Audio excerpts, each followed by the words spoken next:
All right. Let's see if this thing's working now. No sound. We have sound. We have sound. Mic check. 1 2 1 2. Mic check. 1 2 1 2. Mic check. Mic check. 1 2 1 2. Mic check. 1 2 1 2. Do we have sound?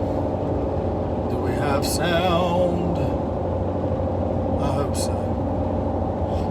So, this is called, the title is Creating Healthy Habits. And a healthy habit, in my opinion now, this is based off my own experiences, is one that is for the greatest good of myself, which will be for the greatest good of all. It's one that helps me to feel good. It's one that helps me to see clearly. It's one that helps me to hear clearly. It'll be one that helps me physically, mentally, emotionally, spiritually. All those, right? Uh-oh. I'll just tag some people I normally don't even tag. Margaret. Okay. Boom. Okay. Yep. Can you hear me, tender in the heart? Because earlier I got cut off from sound. And maybe give me a thumbs up if you can hear me. If you can't, let me know too. We'll try this thing again. I cut the top knot off. Came back, looking Deviaire. Awesome. Good to see you, Tender. Good to see you, Brandon. What's up, brother? Brother. The title was strange because it wasn't strange. So I played that song. And I came on, and the name of that song by the movement was Habit or Habits. And the title of this is Creating Healthy Habits. And a habit would be a pattern, right? It would be, it'd be a pattern. And we have the power of consciousness. So, and that is a power. We're conscious. We're conscious of things, you know. Once I become aware that a pattern or a habit is not serving my greatest good, I may become depressed. I may not feel good. It's lowered my vibration. It's lowered my vibration. It's lowered my frequency, my energy. It's brought me down, let's say. It may not be for the greatest good of my physical health.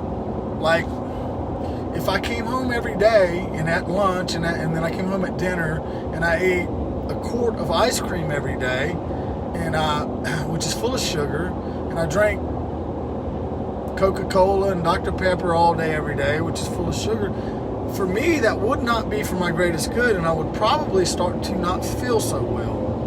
I know I would get indigestion. I know I would probably be overweight.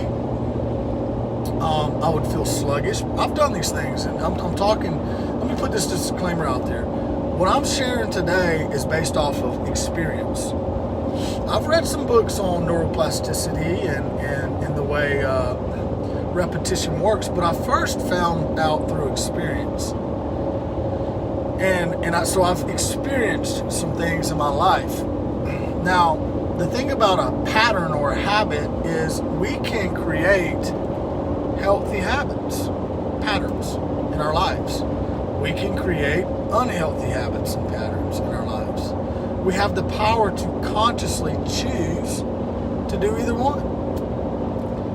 So here, yep, 3.5 trillion volts, yep. I heard 700 trillion volts of electricity, but hey, 50 trillion cells. I think Dr. Bruce Lipton says 50 trillion cells, and I heard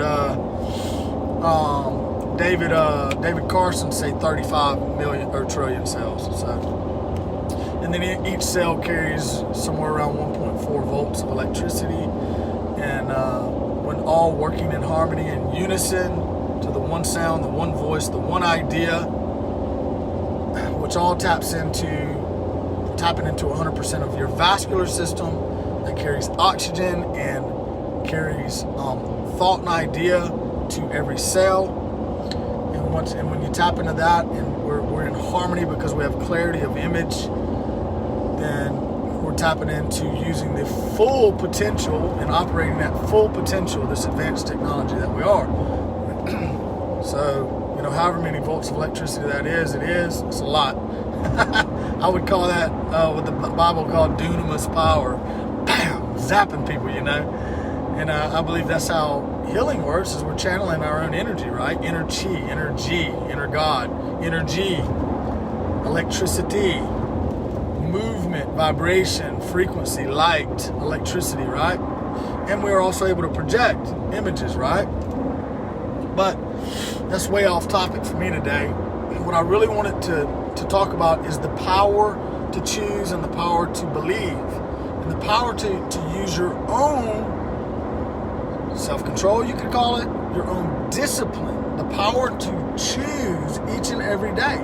For instance, my friend Tina Ann Hart on here, I know she's been doing A Course in Miracles. Well, she's chosen to do that each and every day.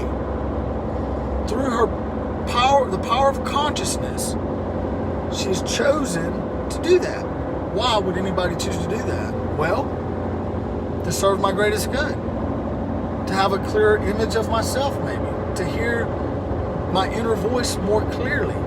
To feel and sense energy, become more sensitive to those things. When I'm doing certain things and I've created certain habits that I would deem unhealthy, it dulls out those things. It dulls out my antenna. I don't hear as clearly. I still hear, but I don't see and I don't hear as clearly. It fogs me. It fogs my mind. It fogs my brain. It fogs my body. I'm not running and operating at full capacity because either I'm putting things into my body that aren't serving my greatest good, or I'm doing things every day that are not helping me. And it may be there's multiple reasons we do certain things. I'll tell you about a habit I got into.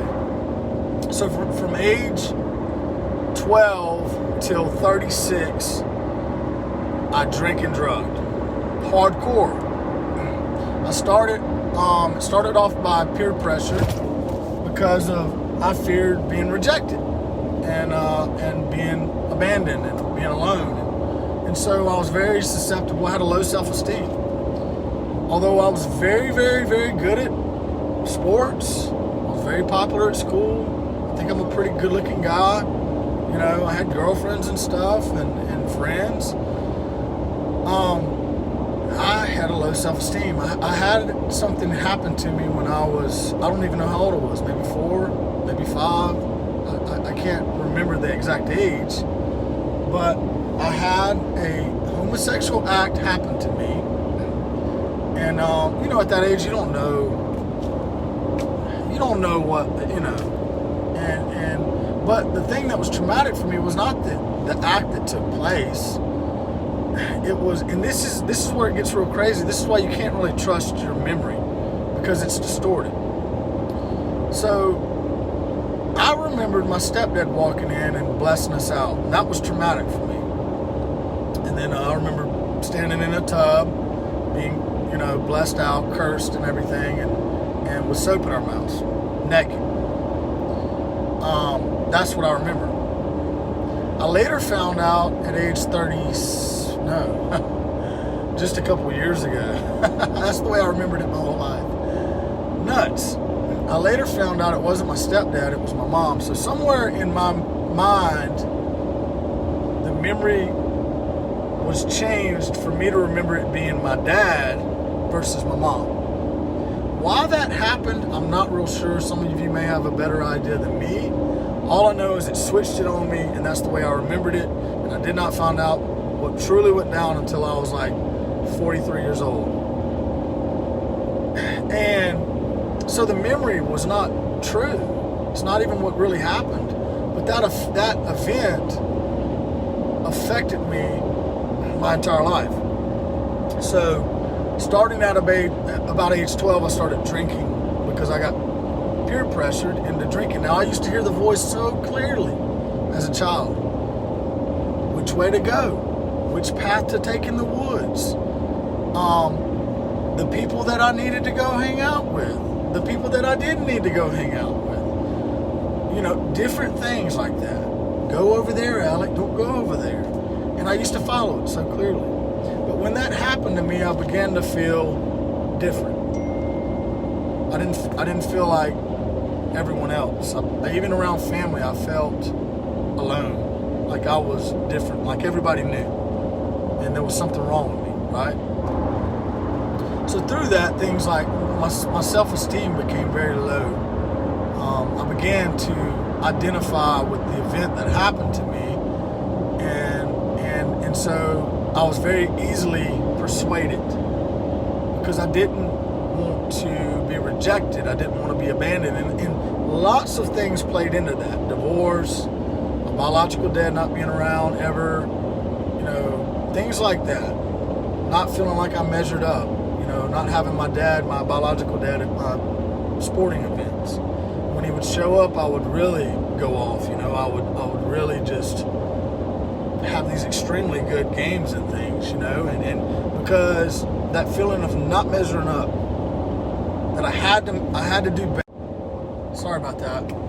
I had to do better so that my dad would notice me. And all that played a role. So I started drinking and drugging at age 12, and it went on to age 36. And the more that I went against the voice within me, the duller it became.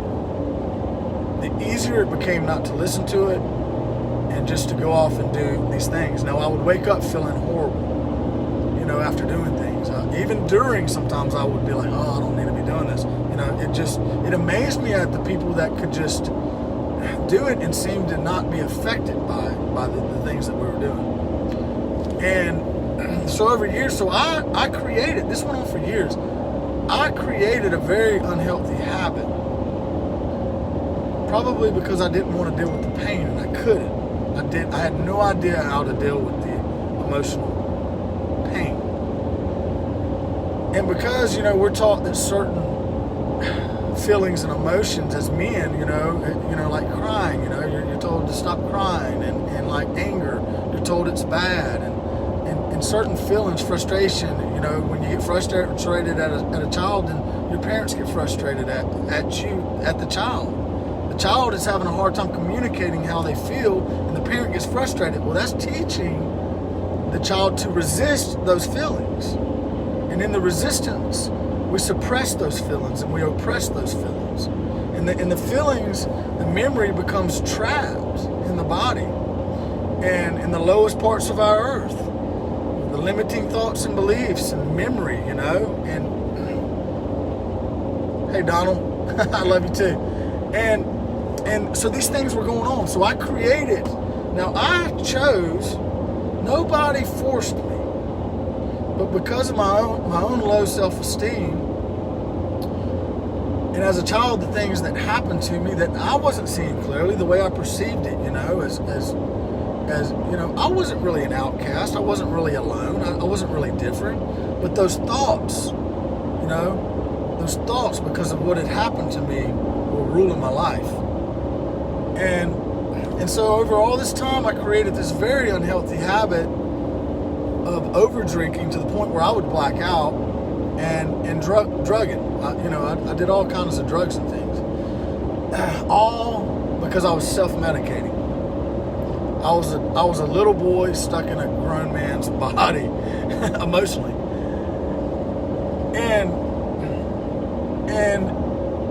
but down deep within me, there was a cry. I was being reminded. There was these questions that were bubbling up from within me that I didn't really tell anybody about during this time. There's got to be more meaning to life. There has to be more purpose, but I just couldn't stop doing what I was doing.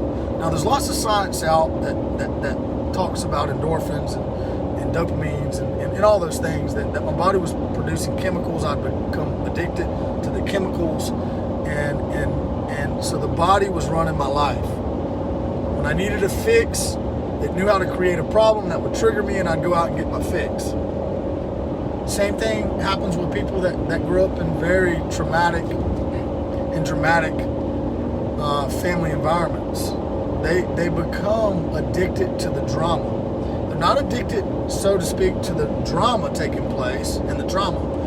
They're addicted to the chemicals their body produces. Their body's addicted. The body's running the show. So the body goes into flight and fight, and it produces all these chemicals that it has actually become addicted to.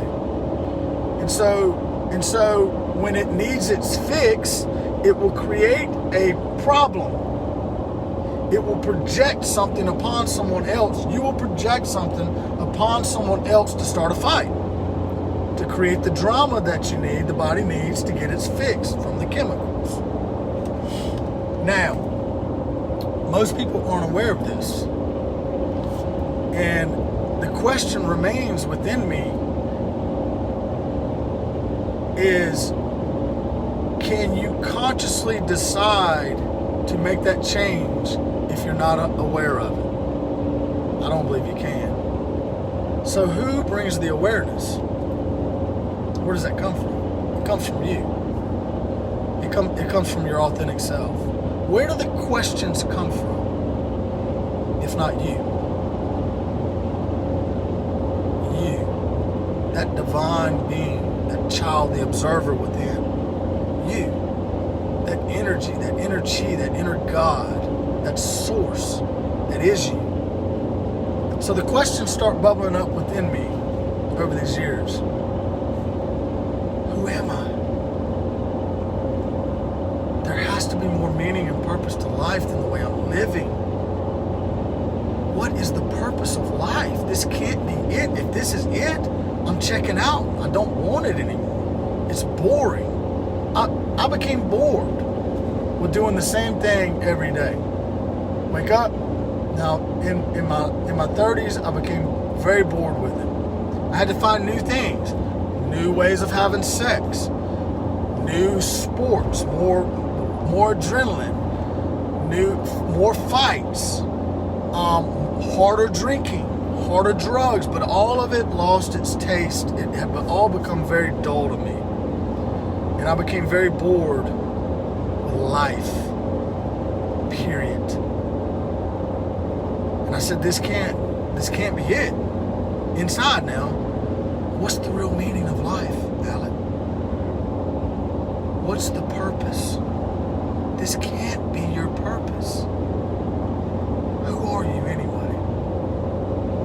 And all the time I'm running around hiding and masking and having a different face, and that's called a personality now. Persona is a mask.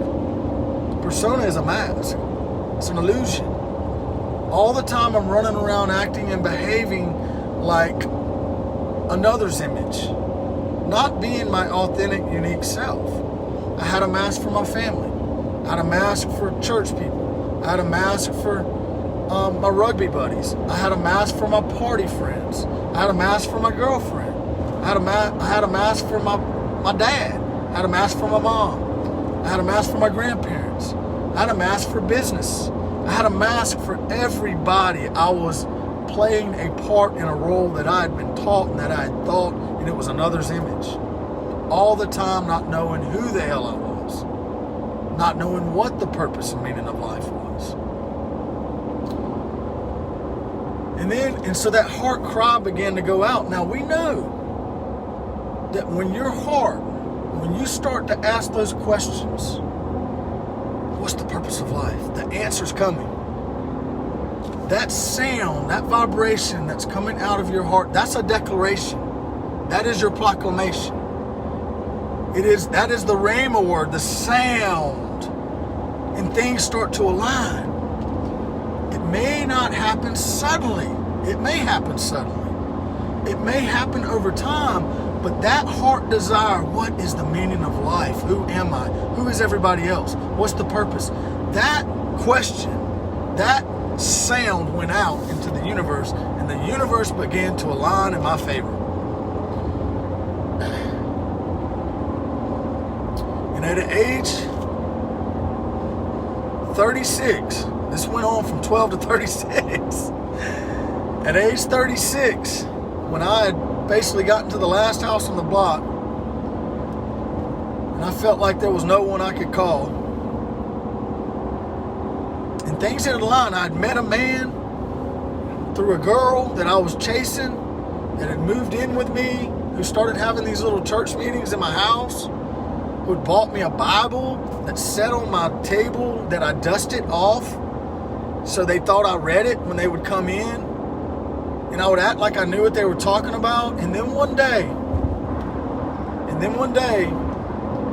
I acknowledged that I had a problem. I acknowledged that I was ignorant. And I said, I can't even sit with y'all and talk about this stuff anymore. I'm ignorant. I've never read that book. I don't want to read it. I have no desire, and I can't even understand it. And what happened after that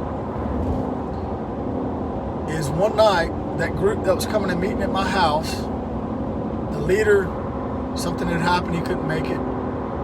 We had to go meet at another place. We met with another man. The very questions I'd been asking that night, I got bombarded with it, the answer.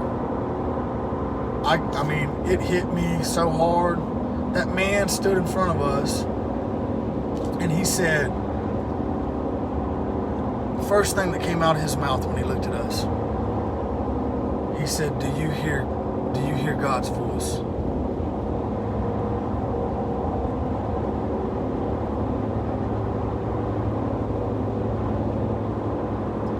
Do you hear? Because we need to hear. We need to hear our voice, our true voice. Everyone needs to hear and encounter their true selves, God. And it went in me, and that voice started speaking to me from within. And I kept hearing, how's he hearing God? How's he hearing God's voice? How come I'm not hearing God's voice? How's he hearing? And how come I'm not hearing? What's he doing inside me? Over and over and over again. And I knew something was happening because I asked him afterwards how. And he told me. He told me he was reading the Bible. And he was journaling. And he was meeting with another man to help him see the common thread. God was speaking him through those scriptures, and God was speaking to him through each scripture he'd written down. There was a common thread. And it was very interesting to me. But I was so offended at, who knows, people, at church, at the Bible, because I didn't understand it. Whatever, I don't know, but I was offended. And it made me mad, and I told the man, I said, that's interesting, but I'm not interested. And I was 225 pounds back then. I was taking steroids, lifting weights like crazy, playing rugby, partying my ass off. I was a big, mean-looking dude. And I said, I'm not interested. I was angry. And I said, I don't have the time. I got all this other stuff I'm doing. I don't even want to read it, man. I don't have a desire to read that book. And I don't understand it. I tried it one time, and I got about a half page down, and I couldn't understand it. And this man was wise. He said, well, can you just start waking up? Here's the healthy habits. This is part of it. Can you just start waking up 5 minutes before you run out the door? And can you just say 3 little prayers each and every morning? Repetition. Asking. Can you just wake up 5 minutes early and say 3 little prayers? I said, man, I can do that. I think I can do that. See, that was easy for me. And he didn't know how hurt I was and how deeply I was searching for something. I didn't want anybody to know. I was scared to admit that I was jacked up because of the guilt, the shame, and the remorse, and the judgment and the accusations, and fear of rejection, being alone, all those things, not being loved. And I said, sure, I can do that. He said, can you do this? Just wake up 5 minutes early, man. And can you just say, God, will you give me the desire? And will you give me the time? And will you give me the understanding? I said, yeah, I can do that. That's pretty easy. And I did. I began to do that every morning. And within about a week or 2 weeks of this prayer, I was in the gym and I was working out by myself, lifting way too much weight by myself. I think I had 110-pound dumbbells and I was bench pressing them. And one of them got away from me and ripped my shoulder, tore it. I've got the scar from the surgery. And then I continued to play rugby, and I went out and I ripped it worse. And I ended up having to have surgery, and I was laid up for about a month, and out of nowhere, that little prayer I'd been saying, the desire, I started wanting to read that Bible. And everything that man explained started happening. I started hearing, I started writing it down. And I started doing this repetitiously. See, we can create habits and patterns through using our power of consciousness to choose, decide, and believe. And through discipline, through repetition, and through practice, it's either create, form, or it is change neural pathways for our greatest good. So I started to do this, and I started to devour it. Now, where that desire came from, I do not think I created that desire, so to speak, consciously. I just created the desire. I believe my true self, you could say my higher self, myself, the one within, created that desire, which in turn created a habit and a pattern that was healthy for me, that ended up delivering me from all those things. This went on for about a year, and I became miserable because I kept falling off. See, the body, I kept getting triggered, and the body kept wanting its fix, those chemicals, to deal with the pain, to numb it, and those chemicals that were being produced, when I'd fight, and then I'd go numb it, and then I'd fight, and then I'd go numb it, and so I was still stuck in that pattern, although there was a new pattern coming forth. And after about a year of that, I found myself alone, and I went out and partied for about 4 days straight. And when I say party, I used to party. I'd drink till I blacked out. I'd snort so much cocaine, I'd stay up for days. And I'd take downers, and then I'd snort coke, and then I'd drink, and then I'd drink and take downers and snort coke. Days. And 4 days straight, I wound up locked in my house, scared to death. Scared to death, with nobody to call.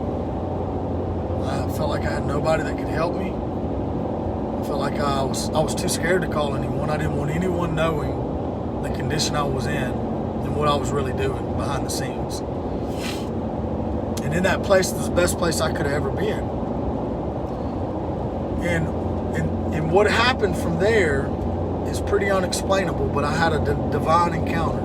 I had an encounter. I went into my room and I said, God, I know you're real now, and I know there's more purpose to life than the way I'm living. But if I continue to live like I'm living now, I'm killing myself right now. I'm done with life. With that life. And something happened when I said that. I had more clarity than I ever had in my life. I saw the path I was on. I felt it. I saw it. I cringed at it. I cringed at the very thing I just said. And I heard a voice speak to me.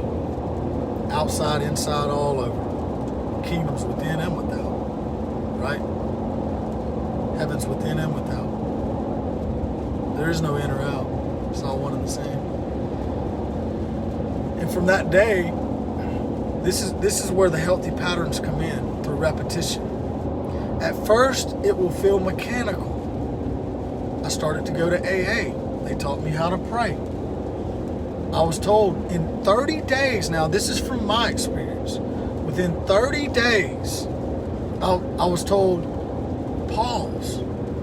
Whenever you feel out of sorts, whenever you feel fear, frustration, agitation, whenever you feel anger, whenever you feel those things, pause everything you're doing and ask God to remove those things.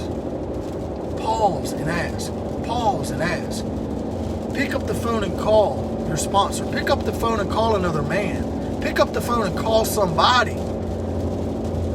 Talk about what's going on, which was very mechanical and that phone felt like it weighed 100 pounds at first. But the more I picked it up, the easier it was for me. And guess what? I couldn't even remember to pause and pray. I had to call my sponsor, and he would say, Alec, did you pause and pray about this? And really that meant pause and ask God to remove that fear. That was the prayer for me back then. God, please remove this fear. Please remove this anger. And then sit, and it would go. Now what happens? Does it go? Does it go? Or does it transmute? Does it basically, are you just basically embracing the truth? Does it transmute into love? Yes. Are you letting it go? No, you're just embracing what's true. And so through that process, in about 30 days, that became a working part of my life. Then I started to inventory every day. Man, what are the good things that happen today? Man, who do I owe an apology to? Who was I maybe sideways at? I started to inventory those things, very mechanical. I would write them down every day, every night.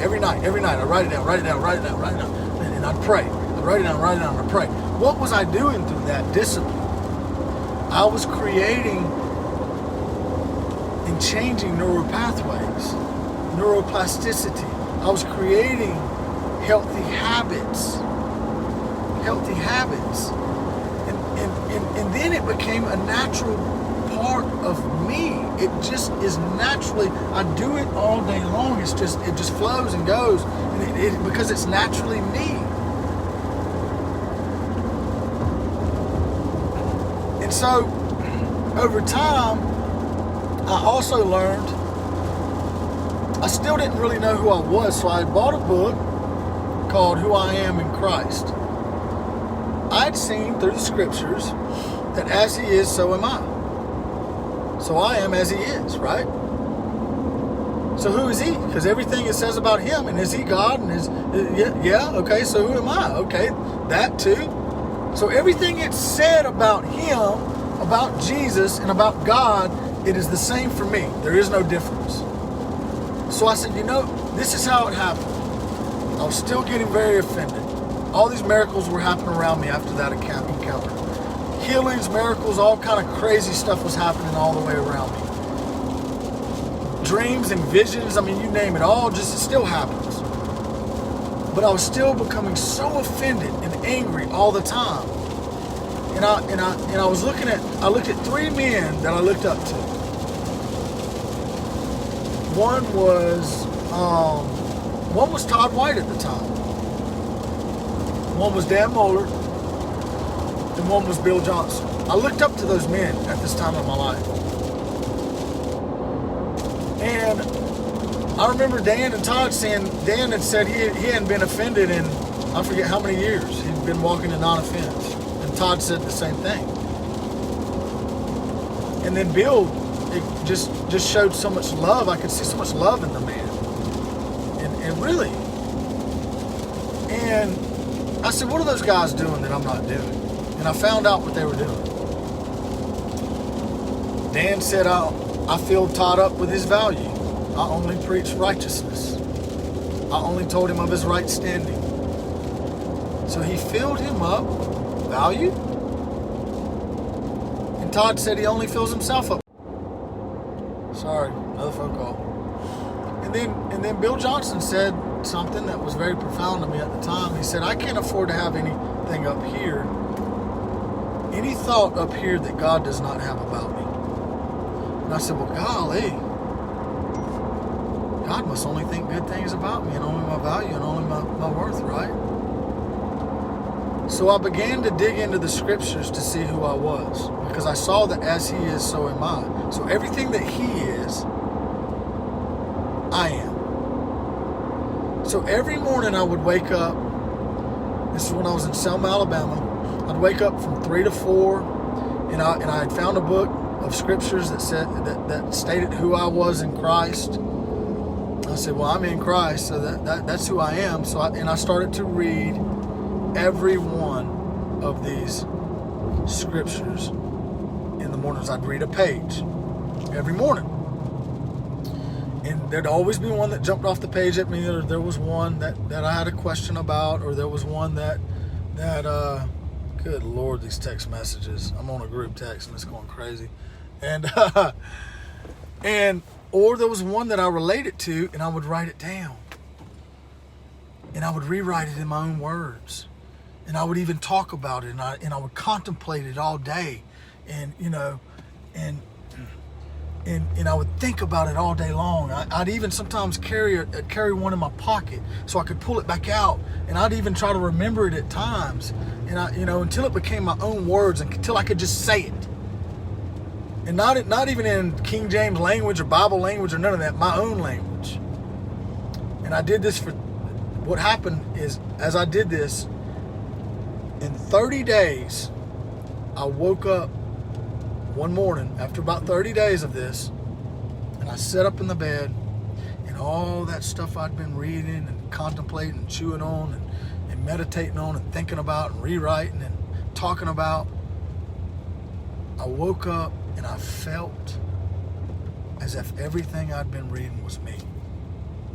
I woke up and I sat up in the bed and I said, Lord, something's happened. Something's happened to me. I feel like I'm you. I feel like I am you. And you are me. Now, I don't even know how that goes down. I don't even know if that's possible, but I feel it. And I don't know how I'll ever explain this to anyone, or if I ever need to. But something has happened to me, and I feel like I am you, and you are me. Well, now, did that just magically happen? Or can that be scientifically proven? Through the power of consciousness, through my own conscious decision. Now, all those encounters now, I can't explain some of those encounters.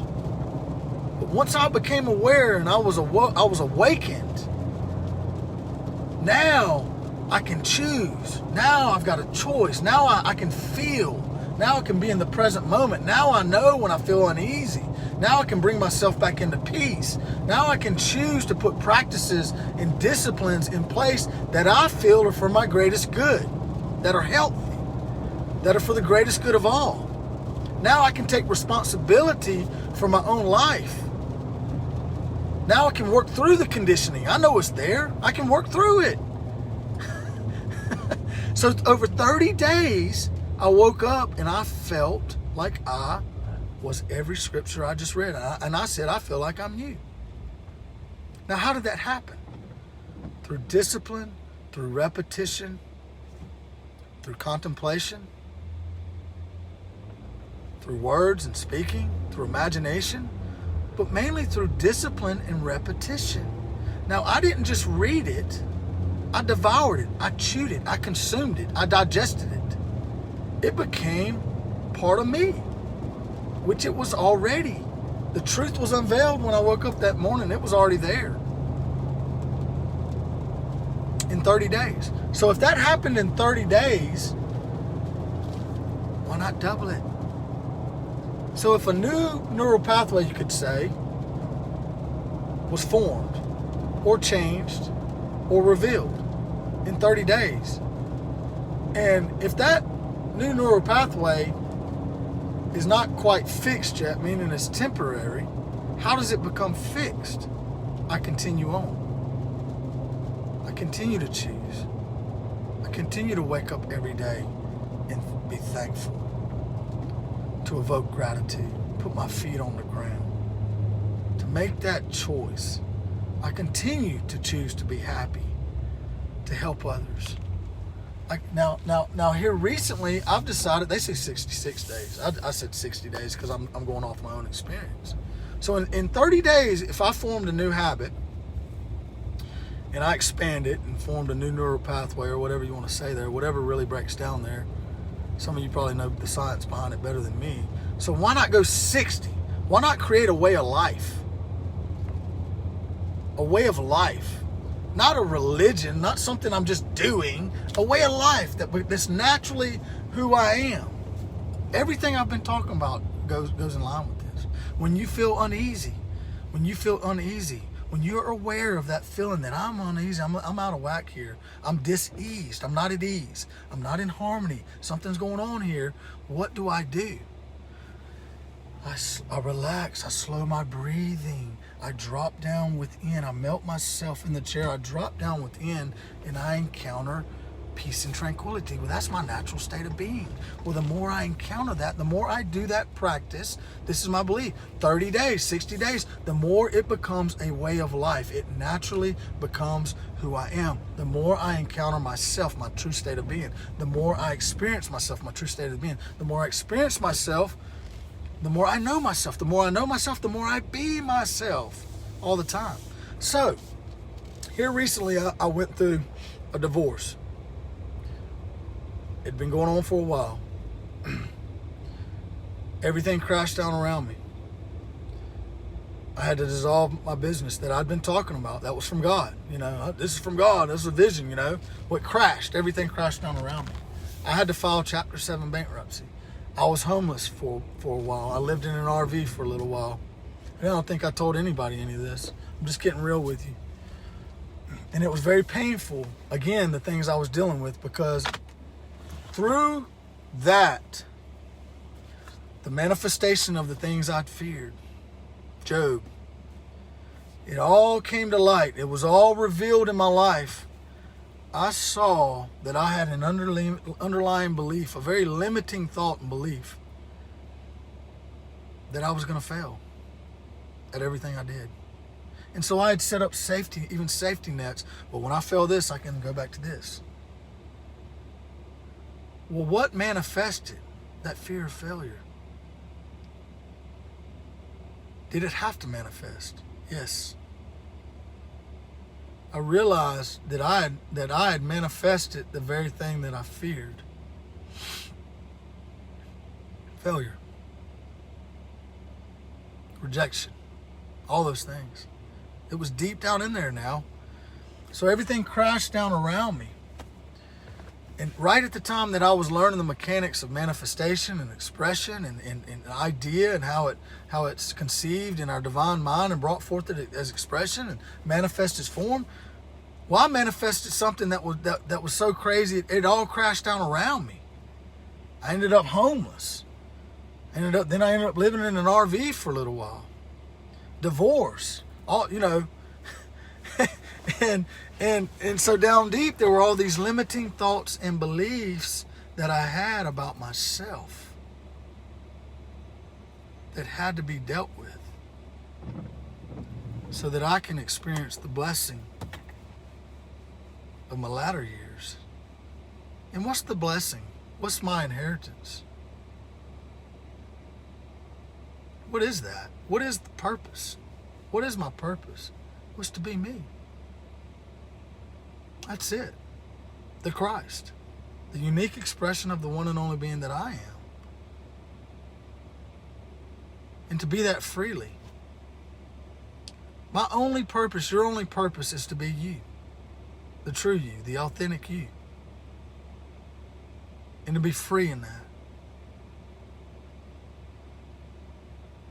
So here recently,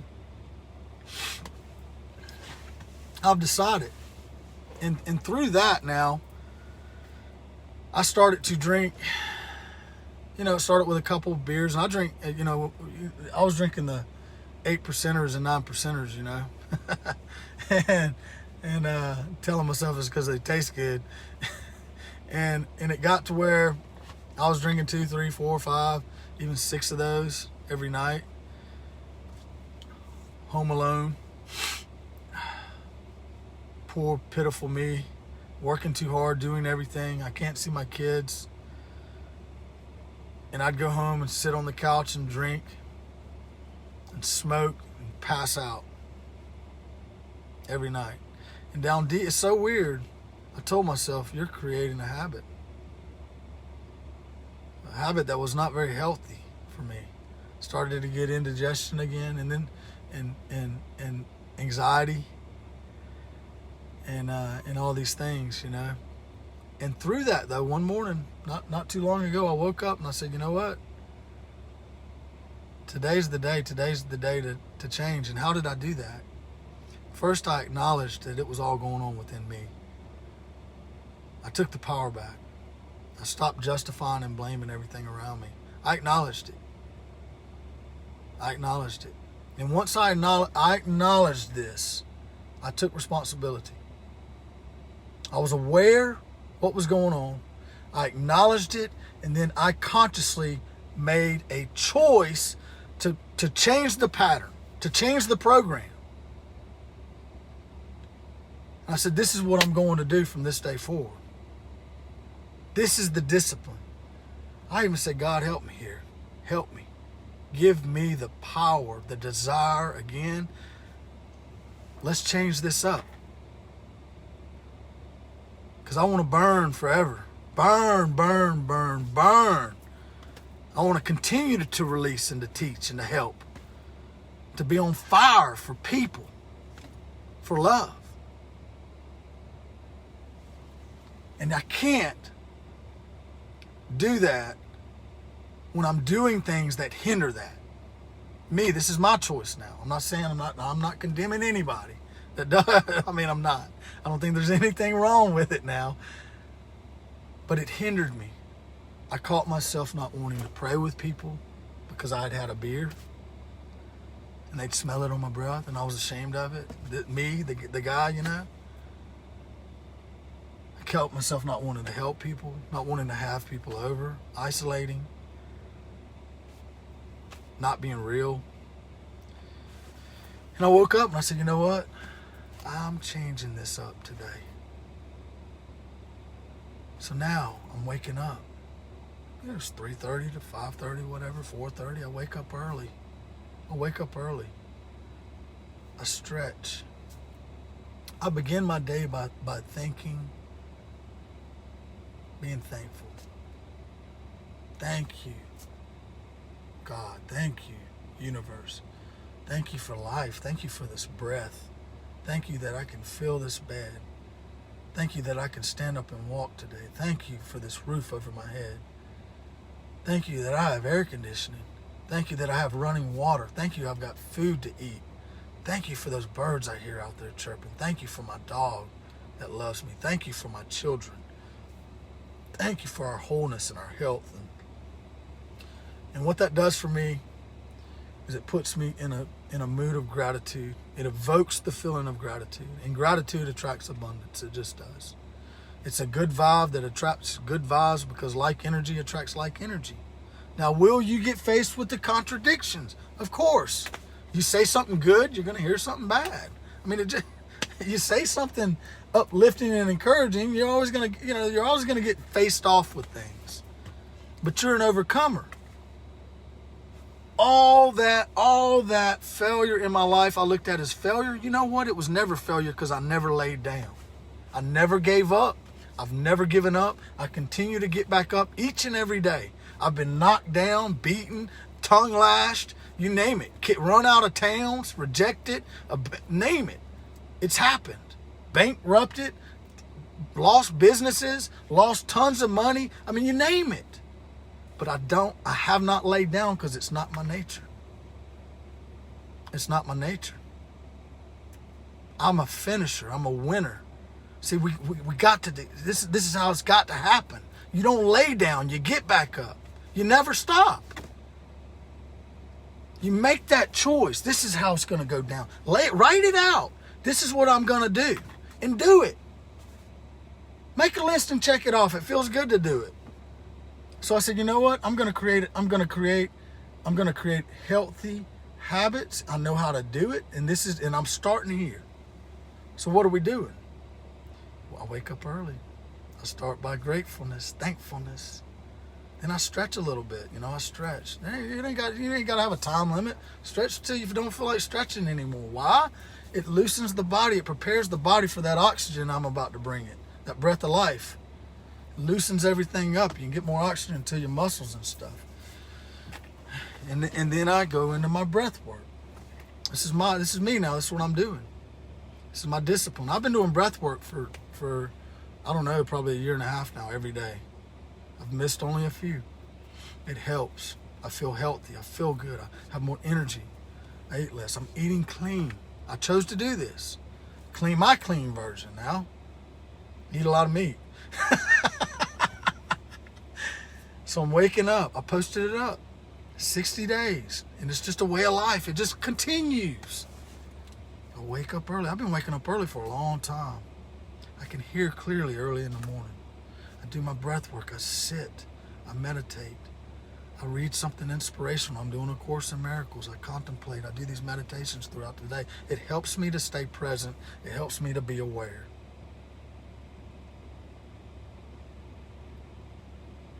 I got a book I'm reading.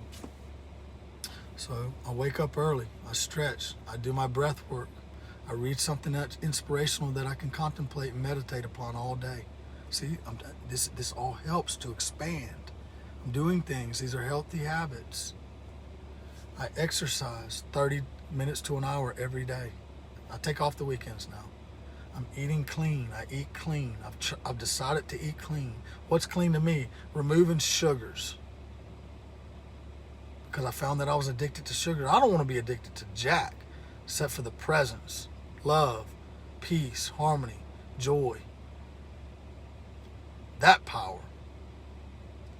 Encounters, people encounters, I want to be addicted to that. And I am. So I remove those things. Cold shower every day. Why? Do the research. It helps. We've been so conditioned physically and mentally that we're not operating at full capacity. We're not using 100% of our vascular system. And therefore 100% of the oxygen is not getting carried throughout to every cell, and the oxygen carries the memory of the divine. Oxygen, breath, life. It also carries the one thought and idea to every cell in your body. So we need to tap into all that vascular system, 100% of the mind, 100% of the body, vascular system, operating at full capacity. Well, I can't do that if I'm not healthy. I'm not healthy mentally, if I'm not healthy spiritually, if I'm not healthy physically, emotionally. Come on. And so for 30 days, that something happens in that period for me. I know that. I've tested it out. It's happened many times already. I know in that 30 days, something's going to happen. I'm going to begin to feel as if the things I've been doing are me. And then take it further. 60, continue on. And it becomes fixed. It becomes a way of life that you never, ever, ever have to leave. You just continue to expand and to grow. I know that was long. Had to get it out though. Had to get real. But see, I chose now. I was still hearing God through all that. I was still talking and teaching and everything else. Still was. Wasn't dreaming as much. But there were certain things that I had stopped doing because of those things that I didn't like. So I chose to change it. I used our power of consciousness. Your birthright is divinity. That is your inheritance. That's who you are. Peace. Love y'all.